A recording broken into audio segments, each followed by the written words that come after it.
င်္ဂလိပ်စာတတ်တာပညာတတ်တာမပြောနဲ့ငါအမေဆိုလို့ရှိရင်မင်းညောင်ဦးမှာမုံစိမ်းမောင်းရောင်းနေတာ ဟောဟုတ်ခမရအင်္ဂလိပ်စာတက်တာနဲ့အမေမုံစိမ်းမောင်းရောင်းတာဘာဆိုင်လို့တော့ အဆိုင်တော့ပေါ့အမေကနိုင်ငံသားတွေကမင်းညောင်ဦးမှာအလာများတယ်လေကွာအဲ့တော့အမေကမုံစိမ်းမောင်းသွားတာကြောင့်တော့အမလေးငါအမေအင်္ဂလိပ်စာမပြောတဲ့ခိုက်ရကြီးရဲ့ဆိုငါနောက်ကနေလိုက်သွားတာ ဟုတ်ပြီ နိုင်ငံသားနဲ့တွေ့တာ ဟုတ်ပြီ ဟာဘယ်ညံ့ခံလဲမလို့ကွာမင်းနိုင်ငံသားတွေ့တော့ကိုကနေလှမ်းပြီးတော့စနှုတ်ဆက်လိုက်တာ ဘယ်လိုတော့ How are you အော် How are you အရေဘေက ဟောင်းနေရှိတယ်လား you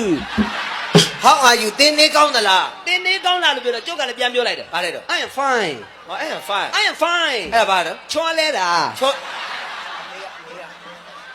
နေကောင်းတယ်တဲ့ ဟုတ်ပြီ အဲ့တော့အင်္ဂလိပ်ကြီးကပြောသေးတယ် ဘာလဲတော့ I am Myanmar traditional snack ဟမ် I am Myanmar traditional snack မြန်မာလေးပြော မြန်မာမုံပဲသေးတာတွေကိုသဘောကျတယ် မြန်မာမုံကိုစားကြတာ ကျုပ်အမေကမြန်မာမုံရောင်းတာလေအင်္ဂလိပ်ကြီးကျုပ်ကခေါ်ပြီလေ ဘယ်လိုခေါ်တော့ Follow me follow me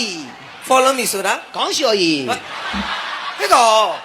နားတော့လိုက်ခေ မင်းတို့လိုက်ကတော့ခေါ်တော့ပြီအမေနဲ့နှုတ်ဆက်ပေးလိုက်တယ် She is my mother မိုင်မသား She is my mother ဟုတ်ပြီ အမေကြတော့ငါနှုတ်ဆက်ပေးလို့တည်တယ်အမေရောင်းတဲ့မို့ကိုနိုင်ငံသားကဘာမှမသိစိုက်ကြည့် အော်